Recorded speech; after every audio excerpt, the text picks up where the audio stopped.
hoping you have a great day today. So far, mine is going okay. I just wanted to talk to you about gossip. Many times I've talked with teenagers mostly, and they're very upset because somebody's talking about them. Whether it's good or bad, it bothers them. And I understand, because when I was a kid, I had people talking about me and I didn't know it. Now, I was breaking noses, and maybe I would get one child bloody, and I was 8 or 9, and I was defending myself. And then the ladies, the people who gossip, they will make the story out to be bigger than what it was. They would say I was in a fight with 10 kids or 12 kids, and I was breaking everybody's nose for all I know. And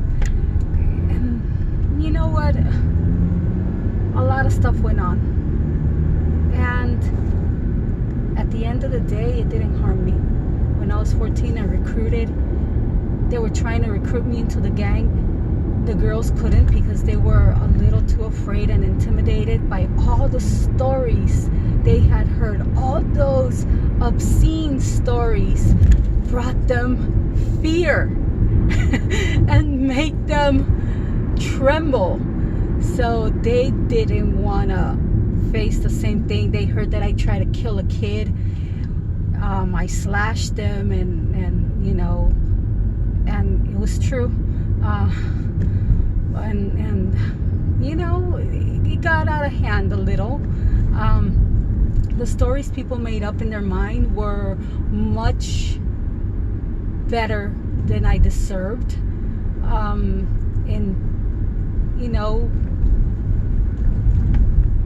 They fantasized way too much. So their view of the things were different than my view. So I just wanted to remind you that throughout the Bible, there have been a lot of people who have been talked about. There was Noah. Everybody thought he was crazy. He was building a boat. Big, humongous boat.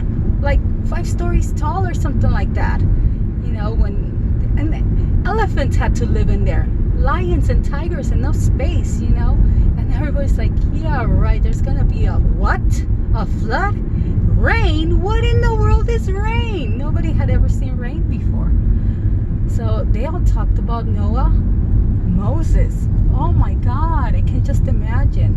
Like, did you hear the guy, that guy Moses? Yeah, he can't talk. He stutters. He said, excuse me, can I have some paper? And couldn't even understand them because he was excuse me. He couldn't talk. He had a stuttering problem. I mean, there was a lady once that Jesus met at a well, and everybody in her town was talking about her all the time because she had slept around. Yeah, big sin back then.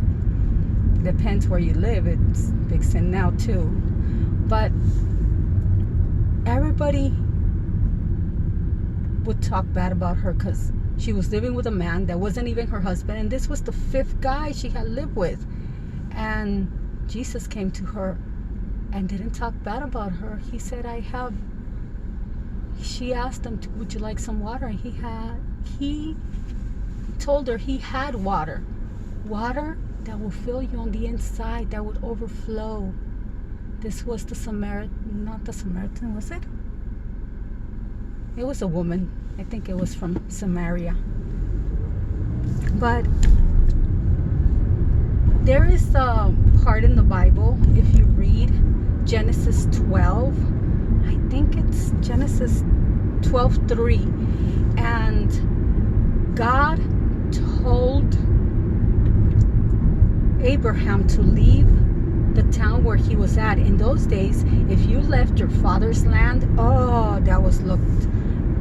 you looked like an ungrateful son. Like if you slapped your parents in the face, spit at them, and killed them even. It was something horrible. So he didn't want to leave, because can you imagine all the stuff everybody would be saying about him? That ungrateful man, what an ungrateful son, that Abram. And God changed his name to Abraham. So God told him in that verse right there, just read it. Go ahead and read it. Don't believe me. Go to Genesis 12 and read it from the beginning. It's right there at the beginning. It says, whoever curses you, I will curse them, but whoever blesses you, I will bless them. In another interpretation, because I speak English and Spanish, and I read sometimes two different versions, King James and then New Living Translation, and in one of them it says, whoever talks bad about you, I will curse them, and whoever talks good about you, I will bless. So you shouldn't be worried about people talking bad about you, because God doesn't like ugly, and He's gonna take care of it. And just as people talk bad about me, I can talk to you about that experience in full detail. I mean, they talked horribly about me, but it helped me. When I was 14, all that gossip helped me. I don't know how else to put it, but it was amazing. Once I realized, and I didn't even realize it, somebody in church told me, they say, God used that to your advantage, because if the people had to talk bad about you, those girls wouldn't have been afraid or intimidated. They would have beat you up and made you join the gang, whether you wanted to or not. So I just want to encourage you and tell you it's okay. Let them talk. Don't worry. God will take care of it. And He is always listening. He's always watching. He's going to bless you.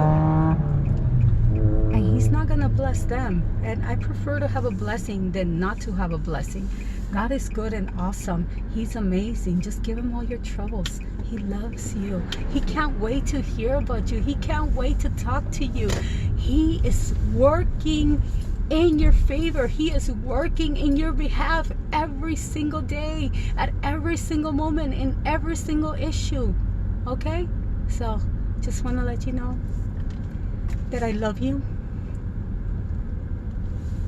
And don't let those people that hate you bring you down. Don't let it touch you. Don't let it hurt you. Because God can work with that. He can work it to your benefit, all right? So, God bless you. You take care. Be good. Bye.